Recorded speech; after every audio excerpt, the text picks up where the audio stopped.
গ্রামের নাম ছিল কুয়াশাপুর। গ্রামের এক প্রান্তে দাঁড়িয়ে ছিল একটি পুরনো ডাকঘর। আশ্চর্যের বিষয়, সেটি প্রায় ৩০ বছর আগে বন্ধ হয়ে গেছে। তবুও গ্রামের বয়স্ক মানুষরা বলতেন, মাসে একবার অমাবস্যার রাতে সেই ডাকঘরের ভেতরে আলো জ্বলে ওঠে। কেউ বিশ্বাস করত, কেউ আবার এসবকে নিছক গল্প বলে উড়িয়ে দিত। এক অমাবস্যার রাতে গ্রামের ৪ বন্ধু রাহাত, নাইম, সজীব আর তন্ময় সত্যিটা জানার সিদ্ধান্ত নিল। হাতে টর্চ নিয়ে তারা ডাকঘরের সামনে পৌঁছালে। চারদিকে এমন নীরবতা যেন বাতাসও শব্দ করতে ভয় পাচ্ছে। দরজাটা হালকা ঠেলতেই ক্যাচ করে খুলে গেল। ভেতরে ঢুকেই তারা অবাক। ধুলোয় ঢাকা ঘরের মাঝখানে একটি কাঠের টেবিল, তার ওপর রাখা একটি পুরনো লাল রঙের চিঠির বাক্স। কিন্তু সবচেয়ে অদ্ভুত ব্যাপার হল, ঘরের এক কোণে রাখা কালো টেলিফোনটি হঠাৎ বেজে উঠল। ৪ জন একে অপরের মুখের দিকে তাকালো। অবশেষে রাহাত রিসিভার তুলতেই ওপাশ থেকে খুব ধীর কণ্ঠে শোনা গেল, চিঠিগুলো পৌঁছে দাও। কথা শেষ হতেই লাইন কেটে গেল। ঠিক তখনই লাল বাক্সটির ঢাকনা নিজে থেকেই খুলে গেল। ভেতরে ৪টি পুরনো খাম, প্রতিটি খামের ওপর ৪ বন্ধুর নাম লেখা। কেউ বুঝতে পারল না বহু বছর আগে বন্ধ হওয়া ডাকঘরে তাদের নামের চিঠি এলো কিভাবে। ভয়ে কাঁপতে কাঁপতে তারা খাম খুলল। প্রথম চিঠিতে লেখা, যে সত্য লুকাবে সে এখানেই থেকে যাবে। দ্বিতীয় চিঠিতে, ডাকঘরের পেছনের দরজাটি খুঁজে বের করো।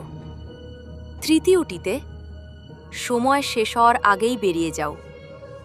আর শেষ চিঠিতে মাত্র একটি লাইন, পেছনে কেউ ডাকলেও ফিরে তাকাবে না। ৪ জন আর দেরি করল না। টর্চের আলোয় তারা পেছনের দরজা খুঁজতে লাগল। হঠাৎ বাইরে থেকে পরিচিত কণ্ঠ ভেসে এলো, রাহাত, আমি বাবা। নাইম, আমি তোমার মা। প্রত্যেকে নিজের সবচেয়ে কাছের মানুষের কণ্ঠ শুনতে পেল।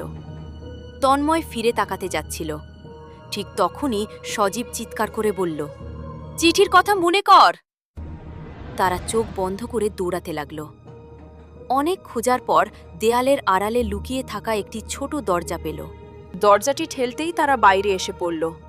পেছনে তাকিয়ে দেখে ডাকঘরটি অন্ধকার, নিস্তব্ধ, যেন সেখানে কখনো কেউ ছিলই না।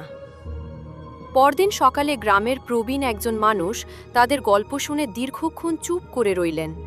তারপর বললেন, আজ থেকে ৩০ বছর আগে এই ডাকঘরের পোস্টমাস্টার মানুষের শেষ চিঠিগুলো পৌঁছে দিতে পারেননি। ভয়াবহ আগুনে তিনি মারা যান। লোকমুখে শোনা যায়, যেসব চিঠি কখনো গন্তব্যে পৌঁছায়নি সেগুলো এখনও অমাবস্যার রাতে নিজেদের প্রাপকের খোঁজ করে।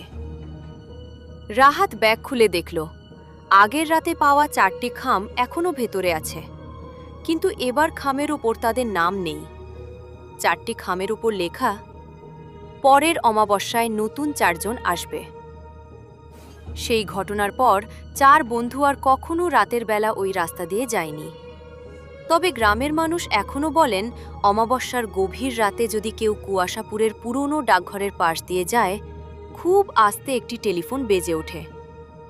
আর কেউ যদি ভুল করে সেই ফোন ধরে, তাহলে হয়তো তার নামও লেখা হয়ে যাবে পরের ৪টি খামের মধ্যে।